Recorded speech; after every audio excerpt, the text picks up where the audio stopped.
Assalomu alaykum hurmatli ishqiboz. Infotime kanaliga xush kelibsiz. Kamina Sardor Ibragimov va bugungi yangiliklarni sizlarga yetkazishni boshladik.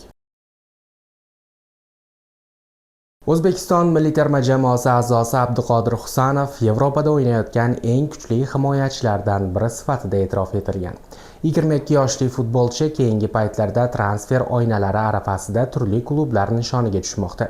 Tobora yaqinlashib kelayotgan navbatdagi yozgi transfer oynasi Lens klubida jiddiy o'zgarishlarga olib kelishi kutilmoqda. Chunki bu mavsum Fransiya chempionati yuqori divizionida katta kashfiyotga aylangan markaziy himoyachi Samson Baydo allaqachon Yevropaning yirik klublari qiziqishiga sabab bo'lmoqda. Bu transfer hatto Abduqodir Husanovni Lens safiga kutilmagan qaytishiga ham turtki bo'lishi mumkin.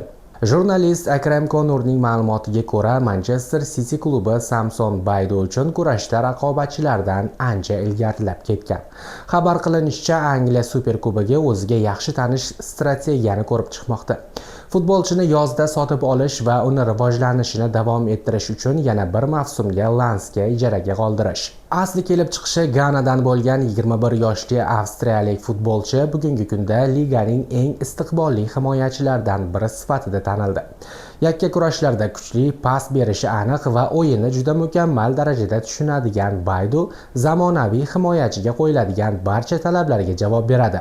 Bu o'yinchi uchun kurashda Manchester City yolg'iz emas, Liverpool ham vaziyatni diqqat bilan kuzatmoqda. Shuningdek, Borussia Dortmund va Inter kabi qudratli klublar ham Baydoni olish niyatida. Bunday katta qiziqish sharoitida Lens o'z himoyachisi uchun 45-55 million yevro atrofida narx belgilashi mumkin. Bu katta summa bo'lsa-da, hozirgi bozorda yosh va istiqbolli markaziy himoyachilar uchun bu mutlaqo munosib baho ekani aytilmoqda. Baydo transferi bo'yicha hozirgi vaziyatdan kelib chiqib, yana bir ssenariy yuzaga kelishi mumkin.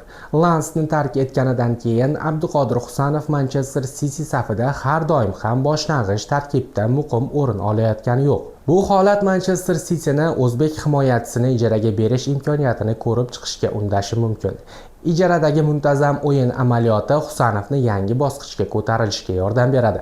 Ekspertlarning ta'kidlashicha, Lens klubi Samson Baydo transferi doirasida Abduqodir Husanovni qayta olishga harakat qilishni rejalashtirayotgani aytilmoqda.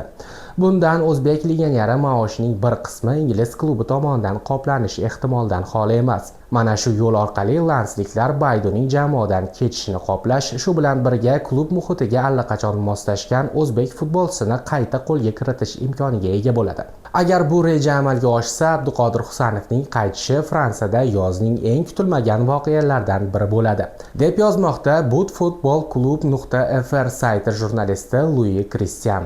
Eslatib o'tamiz, Abduqodir Husanov 2023-yilning yozidan 2025-yilning yanvarigacha Lens jamoasi sharafini himoya qilib, bu klub tarkibida jami 31 ta uchrashuvda maydonga tushgan. FIFA prezidenti Gianni Infantino o'zining rasmiy sahifasida sobiq jahon chempioni, ayni paytda O'zbekiston milliy terma jamoasi bosh murabbiyi Fabio Cannavaro haqida o'z ijtimoiy sahifalarida post qoldirdi.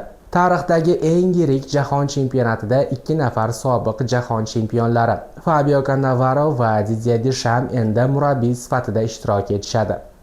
Fabio Cannavaro O'zbekiston terma jamoasiga o'zining jahon chempionati tajribasini ulashib boradi.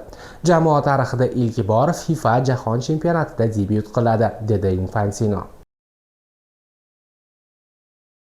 Saudiya Arabistoni chempionligi uchun kurashayotgan Al-Nasr klubi bosh murabbiyi jamoa to'purari Cristiano Ronaldoning jarohati haqida fikr bildirdi. Oxirgi o'yinda Ronaldo mushakdagi og'riq sabab maydonni tark etdi. Tekshiruvlardan keyin jarohat kutilganidan jiddiyroq ekani aniqlandi va tiklanish uchun vaqt talab qilinadi, dedi Jesus. Bosh murabbiyning so'zlariga ko'ra, Cristiano Ronaldo davolanish uchun Ispaniya poytaxti Madrid shahriga yo'l olgan. Murabbiy jamoa uning tezroq maydonga qaytishiga umid qilayotganini aytdi. Joriy mavsumda Ronaldo 26 ta o'yinda 22 ta gol urib, 4 ta golli uzatma bergan.